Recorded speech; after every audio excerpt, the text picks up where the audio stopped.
To the debate. இப்போ நாம ஒரு செடியை வளர்க்குறோம்னு வச்சுப்போம். ம் சரி. அந்த செடி எந்த விதமான பாதிப்பும் இல்லாம ரொம்ப அழகா பூத்து குலுங்கணும்னா நாம என்ன செய்வோம்? அதுக்காகவே ஒரு பாதுகாப்பான, அதாவது ஒரு பசுமை குடலை உருவாக்குவோம் இல்லையா? ஆமா, கண்டிப்பா. ஒரு கிரீன் ஹவுஸ் மாதிரி. சரியா சொன்னீங்க. சரியான அளவு தண்ணீர், தேவையான வெளிச்சம், தட்பவெப்பம்னு எல்லாத்தையுமே நாமே ரொம்ப சரியா அளந்து கொடுப்போம். வெளியில அடிக்கிற புயலோ சுட்டெரிக்கிற வெயிலோ அந்த பிஞ்சு செடிய தாக்காதபடி ரொம்ப கவனமா பார்த்துப்போம். தொடக்கப்பள்ளியில படிக்கிற குழந்தைங்களோட மன வளர்ச்சியும் சரியா இது போலதான் இருக்கணுங்கிறது என் நிலப்பாடு. ஆனா பாருங்க, அப்படி ஒரு பசுமை குடிலுக்குள்ளேயே ரொம்ப பாதுகாப்பா வளர்க்கப்படுற ஒரு செடிய திடீர்னு கொண்டு போய் ஒரு திறந்த வெளியில நட்டா என்ன ஆகும்? என்ன ஆகும்? கஷ்டப்படும் தானே? கஷ்டப்படும் இல்ல, முதல் பழத்தை காற்றிலேயே அது தாக்கு பிடிக்க முடியாம முறிந்து விழுந்துடும். ஒரு மரம் வலுவா இருக்கணும்னா அது வெயிலையும் புயலையும் மழையையும் நேருக்கு நேர் சந்திக்கணும்.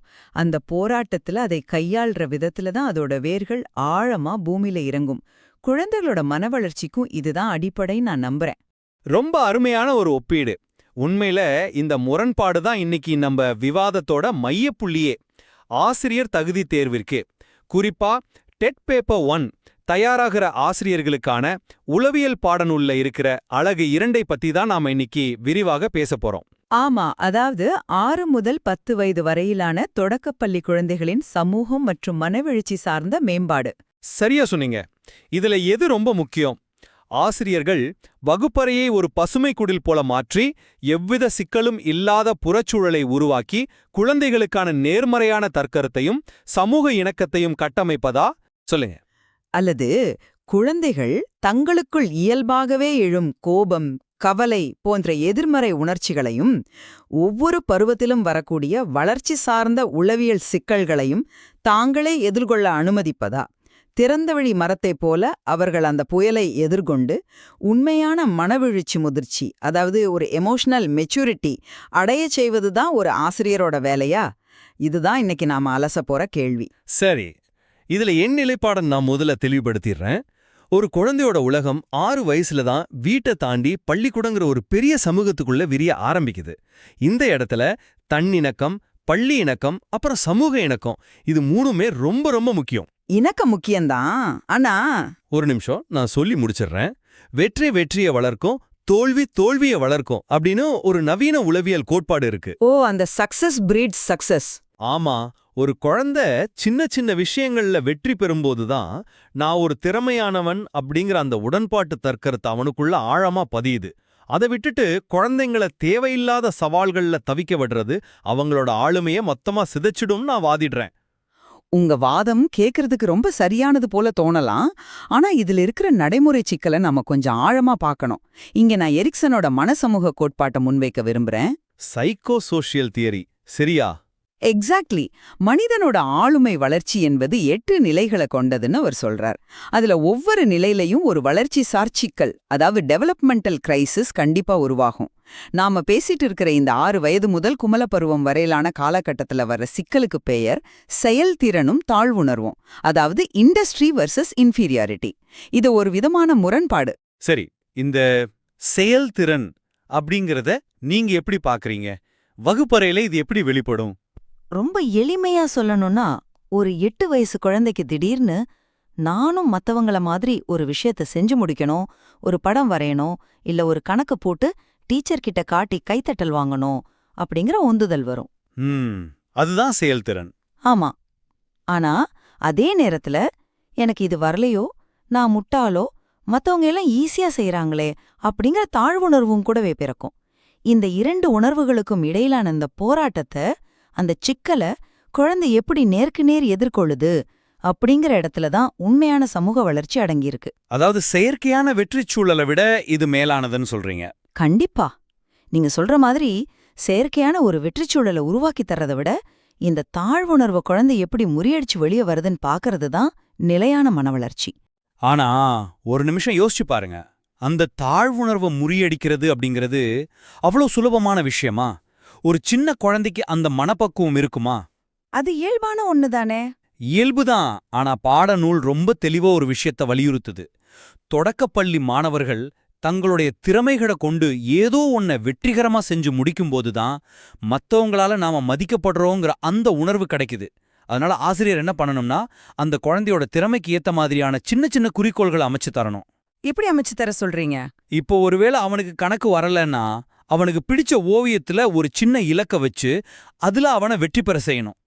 இந்த தாழ்வு மனப்பான்மை வராம ஆரம்பத்திலேயே தடுக்கணும். தடுக்கணும்னு சொல்றீங்க. ஆனா அப்படி தடுத்துக்கிட்டே இருந்தா நிஜ உலகத்துல ஒரு நிஜமான தோல்வி வரும்போது குழந்தை என்ன பண்ணும்? நான் சொல்ல வர்றது என்னன்னா, ஒரு கட்டடத்தோட அஸ்திவாரத்துல ஏற்படுற சின்ன விரிசல் மாதிரி தான் இந்த தாழ்வு மனப்பான்மை. நீங்க ஆரம்பத்திலேயே அந்த விரிசலை சரி பண்ணலேனா, பின்னாடி பெரிய பெரிய கல்விச் சுமையையோ சமூக அழுத்தத்தையோ அந்த கட்டடம் மேல வைக்கும்போதே அது மொத்தமா சரிஞ்சு விழுந்துடும்.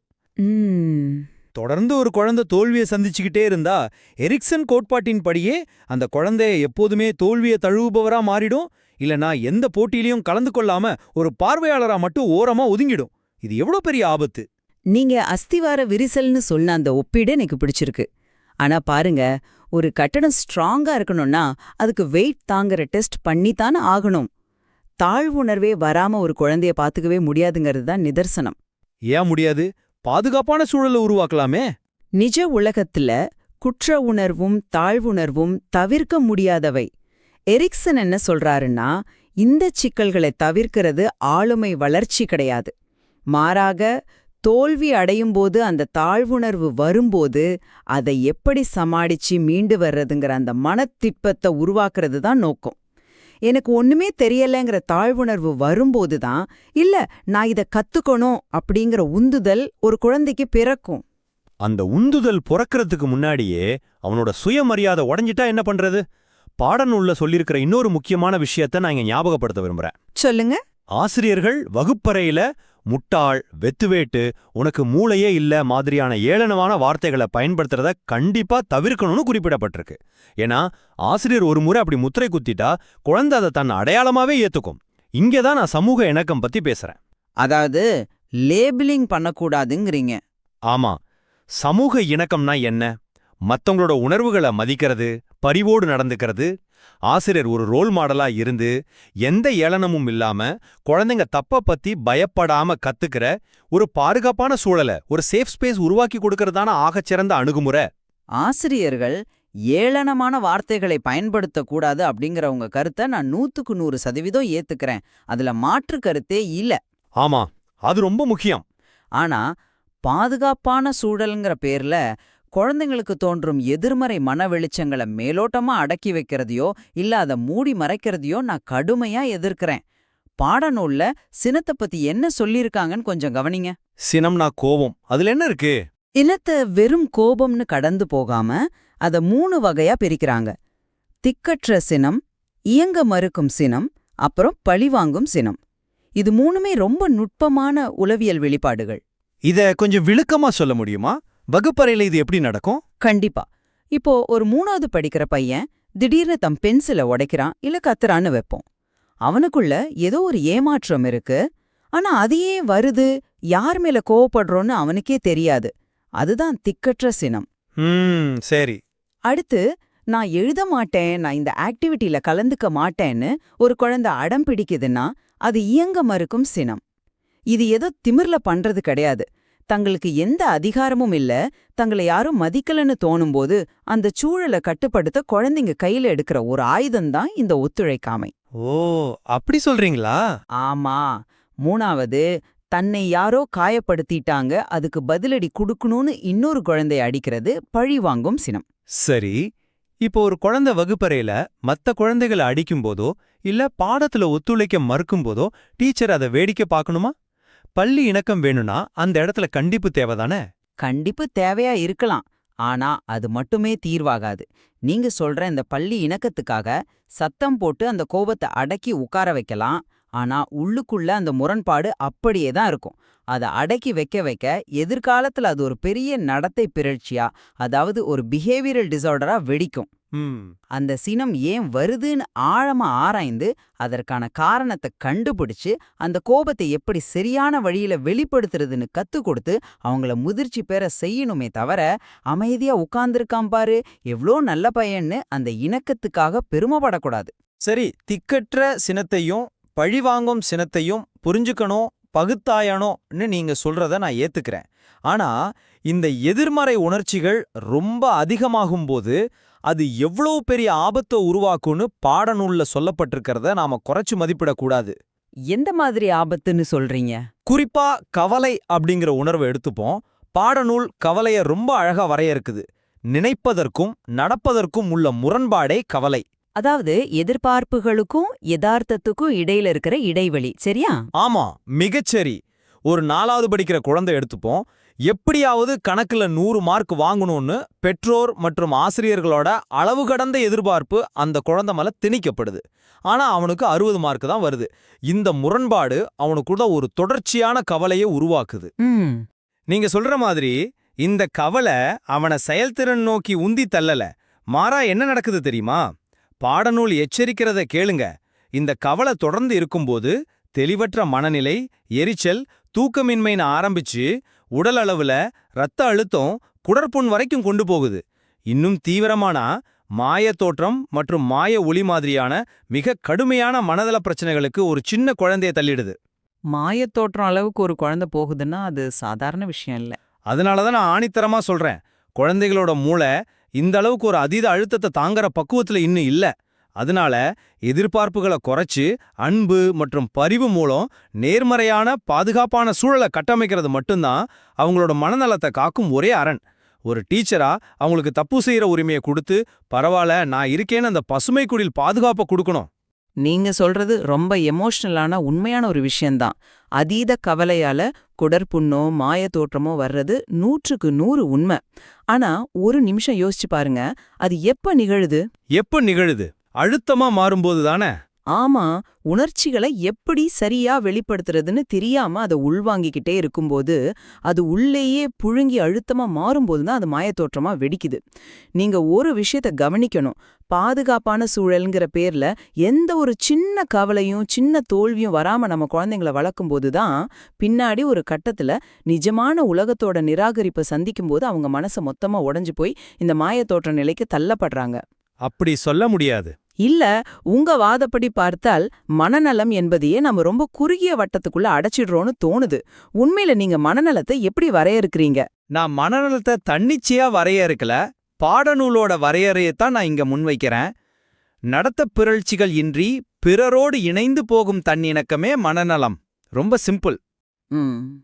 ஒரு புதிய சூழல் வரும்போது அங்கு இருக்கிற எதிர்பார்ப்புகளை ஏத்துக்கிட்டு அதுக்கேத்த மாதிரி தங்களை மாத்திக்கிறதும், அதாவது அட்ஜஸ்ட்மெண்ட் பண்ணிக்கிறதும், தன்னிடமுள்ள நிறைக்குறைகளை உணர்ந்து செயல்படுறதுமே மனநலத்துக்கான அடிப்படை.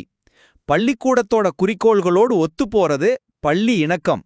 காலையில இறைவணக்க கூட்டத்துல அமைதியா வரிசையில நிக்கிறது, சக மாணவர்களோட சாப்பாட்டை பகிர்ந்துக்கிறது, சண்டை இல்லாம விளையாடுறது, இதுதான் ஒரு ஆரோக்கியமான மகிழ்ச்சியான குழந்தைக்கு இலக்கணம். இங்கதான் சரியா இந்த புள்ளியில தான் நாம ஆழமா முரண்படுறோம். நீங்க சொல்ற இணக்கம் மட்டுமே மனநலமாகி விடாது. அமைதியா வரிசையில நிக்கிற குழந்தை மனதளவுல அமைதியா இருக்கான்னு நமக்கு தெரியாது. பாடநூல்ல மனநலத்திற்கு இன்னொரு மிக ஆழமான வரையறையும் கொடுக்கப்பட்டிருக்கு. மன வெளிச்சி, முதிர்ச்சி மற்றும் சமநிலையுடன் செயல்படும் நிலையே மனநலம். Emotional balance. ஆமா, அதாவது வாழ்க்கையில எதிர்பாராத மாற்றங்கள் வரும்போது, திடீர்னு ஒரு உணர்ச்சி உந்துதல் வரும்போது, இல்ல ஒரு மன அதிர்ச்சி ஏற்படும்போது அதிலிருந்து எப்படி மீண்டு வர்றோம் அப்படிங்கிற அந்த தாங்கும் ஆற்றல் தான் மிக முக்கியமானது. அந்த தாங்கும் ஆற்றல் சமூக இணக்கத்துக்கு எதிரானது இல்லையா? எதிரானது இல்ல, ஆனா பிறருக்காக தன்னை முழுமையா மாத்திக்கிறது, அதாவது ஆசிரியர் கோபிச்சுப்பாரோ மதிப்பெண் குறைஞ்சிடுமோன்னு பயந்து ஒரு குழந்தை அமைதியா இருக்கிறது வெளியில பார்க்க சமூக இணக்கமா தோணலாம். ஆனா அது ஆழ்மனதுல ஒரு பெரும் அழுத்தத்தை உருவாக்கும். சரி. புயல் வரும்போது ஒரு மரம் வளைந்து கொடுப்பது இணக்கம்னு வச்சுக்கிட்டா, புயல் நின்றவுடன் அது மீண்டும் நிமிர்ந்து நிக்கணும்ல. அதுதான் மனரழ்ச்சி, முதிர்ச்சி. அதத்தான் எரிக்சனும் வலியுறுத்துறாரு. சவால்களை ஃபேஸ் பண்ணாதான் அந்த முதிர்ச்சி வரும். அது ஒரு சுவாரஸ்யமான ஆழமான பார்வைதான். இணக்கம் அப்படிங்கிறது வெறும் எந்திரத்தனமா வளைந்து கொடுப்பது மட்டும் அல்ல, அது ஒரு வகையான அறிவார்ந்த செயல்பாடு என்பதையும் நாம கருத்துல கொள்ளணும். அதாவது தனக்கு என்ன தேவை, மற்றவங்களுக்கு என்ன தேவைன்னு புரிஞ்சுக்கிட்டு செயல்படுறது. ஆமா, அது உண்மைதான். இந்த அறிவார்ந்த இணக்கத்தை ஒரு மாணவன்கிட்ட உருவாக்கணும்னா ஆசிரியர் அவனுடைய புறச்சூழலை நேர்மறையா அமைச்சு தர வேண்டியது ரொம்ப ரொம்ப அவசியம் என்பதை நீங்க ஏத்திப்பீங்கன்னு நம்புறேன். ஒரு குழந்தை பயத்திலே இருந்தா அவனால எப்படி முதிர்ச்சியா யோசிக்க முடியும்? வேண்டும் என்பதை நான் முழுமையா ஏத்துக்கிறேன். ஒரு குழந்தை கத்துக்கிறதுக்கு அந்த தளம் ரொம்ப அவசியம். ஆனா அந்த புறச்சூழல் மட்டுமே அக உலகச் சிக்கல்களை முழுமையா தீர்த்து விடாது என்பதையே நான் மீண்டும் மீண்டும் சுட்டிக்காட்ட விரும்புறேன். சரி, எப்படி தீர்க்கலாம்னு நினைக்கிறீங்க? ஒரு மாணவன் வகுப்பறையில தன்னுடைய சக மாணவனை தாக்குகிறான் அப்படின்னா, நாம முன்னாடி பேசின மாதிரி அது பழிவாங்கும் சினம். ஆசிரியர் உடனே அவனை அமைதிப்படுத்தி தண்டனையோ இல்ல அறிவுரையோ வழங்கி அந்த வகுப்பறையை இணக்கமான சூழலா மாத்திடலாம். ஆனா அந்த சினம் ஏன் உருவாச்சு? அவனுக்குள்ள இருக்கிற தாழ்வுணர்வா? வீட்ல அவனோட சுதந்திர உணர்வு நசுக்கப்பட்டு அதன் வெளிப்பாடா இங்க அடிக்கிறானா? இப்படி அவனோட அக உலகத்தை ஆராய்ந்து அவனுக்கு அந்த இமோஷனை கையாள கத்துக் கொடுத்து மனவெழுச்சி முதிர்ச்சியை ஏற்படுத்துறது தான் ஒரு ஆசிரியரோட உண்மையான வெற்றி. சமூக மற்றும் மனவீழ்ச்சி வளர்ச்சியில 2 அணுகுமுறைகளுமே ரொம்ப வலுவான பிரிக்க முடியாத தர்க்கங்களை கொண்டு இருக்கும். ஒரு ஆசிரியரா வகுப்பறையில குழந்தைகளுக்கான நேர்மறையான தற்கருத்தை உருவாக்குவதும், எந்தவித ஏளனமும் இல்லாத பாதுகாப்பான சூழலை அமைத்துக் கொடுப்பதும், அதன் மூலம் அதீத கவலை, பயம் போன்றவற்றை தவிர்த்து சமூக இணக்கத்தை ஏற்படுத்துவதுமே முதன்மை பணி என்பதை நான் முன்வைத்தேன். அதேபோல உணர்ச்சிகளை தவிர்ப்பதையோ இணக்கம் என்ற பெயரில் மூடி மறைப்பதையோ விட எரிக்சன் கூறுவது போல ஒவ்வொரு பருவத்திலும் வரும் வளர்ச்சிசார் சிக்கல்களை நேருக்கு நேர் சந்திக்கச் செய்வதும் ரொம்ப முக்கியம். கோபம், கவலை போன்ற எதிர்மறை உணர்ச்சிகளை சரியாக பகுத்தாய்ந்து அவற்றை ஆரோக்கியமான முறையில் வெளிப்படுத்த கற்றுக் கொடுத்து மனவெழுச்சி முதிர்ச்சியும் தாங்கும் ஆற்றலும் அடையச் செய்வதே நிலையான ஆளுமை வளர்ச்சி என்பதை நான் வலியுறுத்தினேன். ஆசிரியர் தகுதி தேர்விற்கு தயாராகும் ஆசிரியர்கள் இந்த விவாதத்தின் மூலம் ஒரு தெளிவான புரிதலுக்கு வந்திருப்பீங்கன்னு நம்புறேன். இந்த 2 அணுகுமுறைகளுமே ஒன்றுக்கொன்று முரண்பட்டவை அல்ல, ஒன்றுக்கொன்று தொடர்புடையவை. ஆமா, நிச்சயமா. மாணவர்களோட புறச்சூழலை, அதாவது ஸ்கூல் அண்ட் சோஷியல் அட்ஜஸ்ட்மெண்ட் எப்படி அமைத்து தர வேண்டும் என்பதை அறிந்து கொள்வதோடு நிக்காம, அவங்களோட அக உலகச் சிக்கல்களை எப்படி உளவியல் ரீதியா பகுப்பாய்வு செய்யணும் என்பதையும் பாடநூலின் அலகு 2 நீங்க விரிவாக கற்றுக்கொள்ளணும். ஒரு வகுப்பறையில ஒரு குறிப்பிட்ட குழந்தைக்கு எந்த அணுகுமுறை தேவைப்படுது அப்படிங்கிற சரியான முடிவு அந்த குழந்தையின் தனிப்பட்ட சூழலையும் ஒரு ஆசிரியராக உங்களுடைய நுட்பமான பார்வையையும் பொறுத்தது. கட்டாயமாக.